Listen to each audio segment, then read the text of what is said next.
Parker's House, a home for women, provides security for women as they seek safe and stable housing. Round up at checkout in Parker's Kitchen and we'll match 25% of your donation. Live from Augusta, you're watching News 12 at 6 o'clock.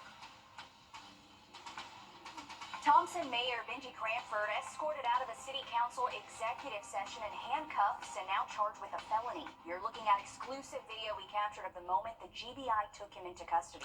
Cranford quickly bonded out of jail, but 24 hours later, several questions remain unanswered. Good evening. Thanks for joining us. I'm Richard Rogers. And I'm Zana Halliburton. Cranford is accused of buying a bottle of gin, then purposefully putting it in a ditch for a prison detail to come across. Today, your Sydney Hood has been hard at work digging into this case. And Sydney, today you got your hands on the arrest warrant. Yes, just within hours after it was filed this morning, many were surprised by the mayor's arrest, and it even caught us off guard. Mr. Mayor, do you have a comment? Do you have a comment you would like to say? This is Thompson Mayor Benji Cranford walking out of the McDuffie County Jail after getting released on a $5,000 bond. This is the mayor in handcuffs, getting escorted out of the government center. Video you'll only see on News 12. The mayor just finished meeting with city council in executive session and was walking out when GBI agents approached him, arrested him, and took him to the jail. A grand jury charged Mayor Cranford with furnishing prohibited items to inmates and criminal attempt to commit a felony. The indictment accuses him of driving to Rempe's store to purchase a bottle of gin and placing it in the path of the state prisoners. The GBI says on June 6th, the Thompson Police Department requested them to conduct an investigation into an allegation that the mayor gave alcohol to inmates working in Thompson. A report from the Thompson Police Department says they responded to Rempe's on June 3rd in reference to suspicious activity, 3 days before the GBI was called. The report shows the complaint came from James Alvin. The indictment names them as a designee to Warden Calvin Oliphant with the Jefferson County Correctional Institute. We wanted to sit down with Mayor Cranford today. We called him, we went to the government center, his paving company's office, and then he returned our call around 1 o'clock this afternoon. And in my conversation with the mayor, he said his day was busy today and to call him in the morning, and he talked to us then. We plan to follow up with him tomorrow morning. Okay, thank you so much, Sydney, for staying on top of this. The other big question tonight, can Cranford continue serving as mayor of Thompson while facing a felony charge? Your I-Team's Liz Owens looks into the next steps. And Liz, you've seen this process play out over the years before. Unfortunately, and this makes the third local elected official indicted in the past 4 years. Gregory Carswell, the former mayor of Waynesboro, was indicted in 2020. Augusta-Richmond County Commissioner Sammy Sias was indicted in 2021. Now, we don't have a mugshot of Sias because he is in federal prison. Now, the latest indictment, Mayor Benji Cranford of Thompson. The decision to suspend any elected official begins with the district attorney sending the indictment to the governor's office. I asked, but we still don't know if the DA has sent the indictment against the mayor to the governor. It took 4 months, though, for the governor to receive the indictment against the former mayor of Waynesboro. In former Commissioner Sias's case, the governor suspended him. The entire process took about 7 weeks, and that's from the date of the indictment to the date of suspension. Now, once the governor receives the indictment against Mayor Cranford, he will appoint a review commission. Now, that's made up of the attorney general and 2 other mayors. The commission has 2 weeks to determine whether the indictment against the mayor adversely affects his office or the citizens of Thompson. The governor can immediately suspend the mayor once he gets their findings. Now, the governor also has the power to appoint someone to the position of an elected official he suspends if the laws of that local government prevent them from doing it themselves. It's a process we'll continue watching. Liz Owens, thanks for that.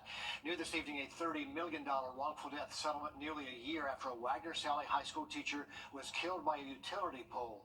Tomorrow marks 1 year since 31-year-old Janelle Robinson was hit by that pole after a truck snagged a line in downtown Wagner. The social studies teacher had no chance to dodge the pole, which a lawsuit later alleged was long overdue to be repaired or removed. Dominion Energy, who installed a light on that pole, and the communications company Comporium, who owned the drooping line that came down in the accident, both signing off on that $30 million settlement. Robinson's family says that it'll use part of that money to create a Teachers Hope Fund to provide school supplies and other items for teachers across the country. Well, if you were up early this morning, you got to see that. Thanks, Riley. A big day for Golden Harvest as it cuts the ribbon on its new produce rescue center. Volunteers then went straight to work handling fresh produce for hundreds of hunger relief organizations in our area. This project is 2 years in the making, and it's set to help Golden Harvest become an even greater hub for community care. Kennedy Payne has more on how this site will benefit our community. A project 2 years in the making and now ready to give back to the CSRA.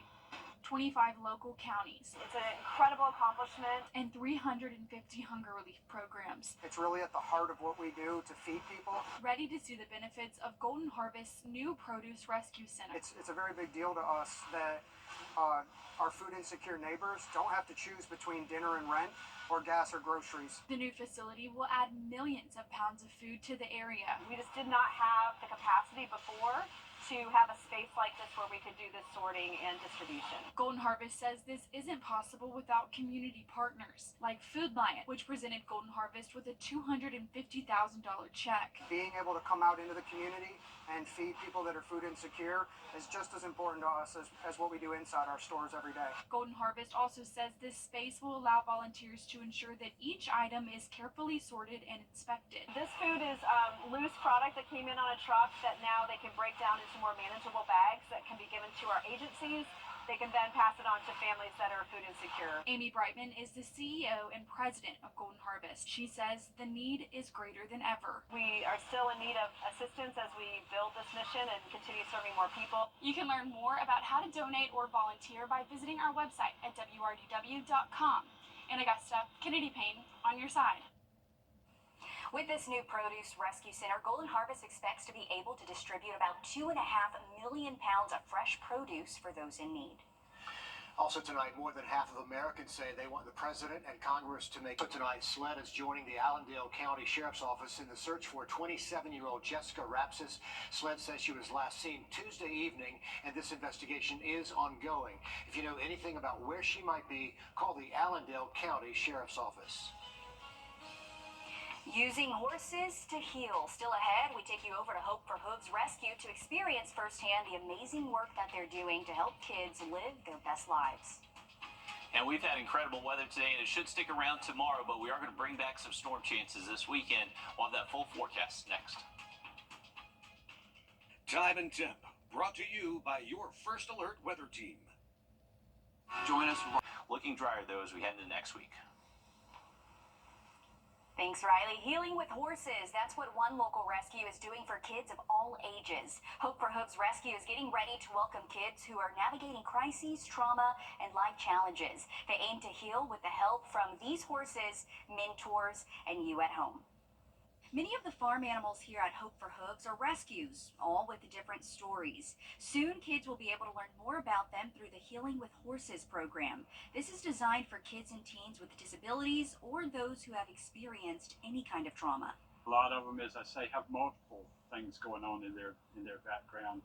And to work through that process to get to a point where they are more healthy, emotionally, physically, spiritually, that's a part of what we are here to do. Throughout the 10 weeks, kids will learn how to care for the horses. Bentley Robertson says it's important for the kids to see that they're needed. You're building a relationship with that horse. The child cares for the horse gets a sense of trust, and it's a mutually beneficial. So that building of trust is important to build up to the stage of riding horse. Because of the community's generosity, this program is free. However, the rescue can use more mentors to work closely with each child and teen.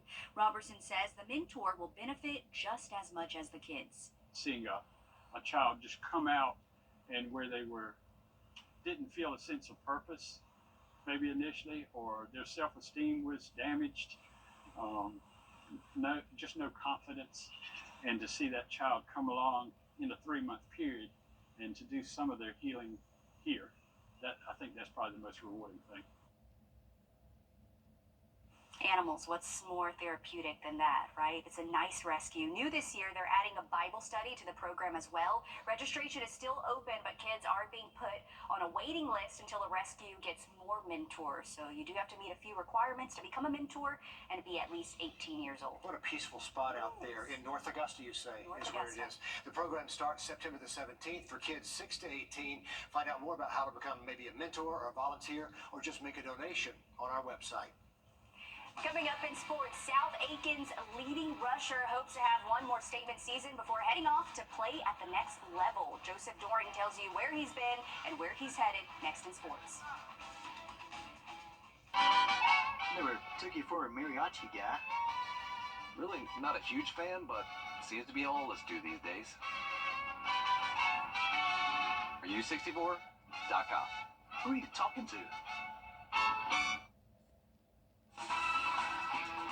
On your sideline.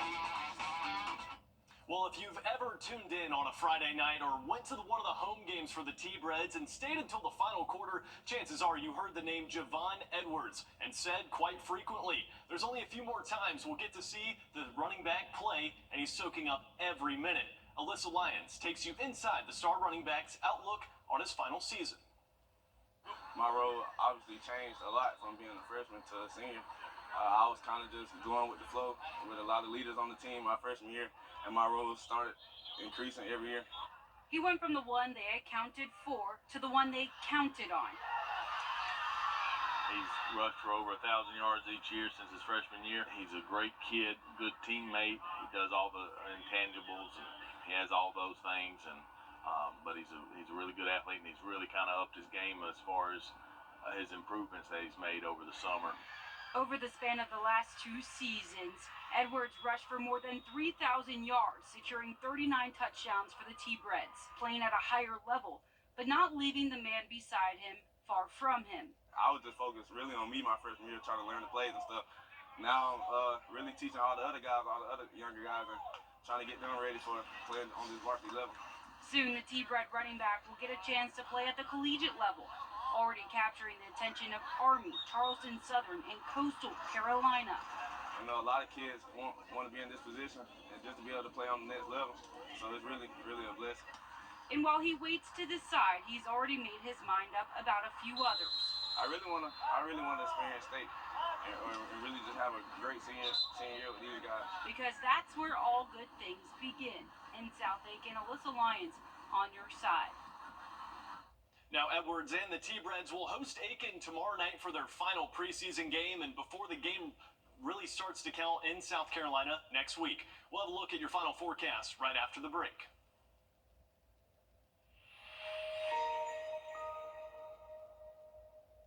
I am Radical. We are live again at the top of the hour on 26 News. And then join us back on News 12 at 11. Thanks for joining us.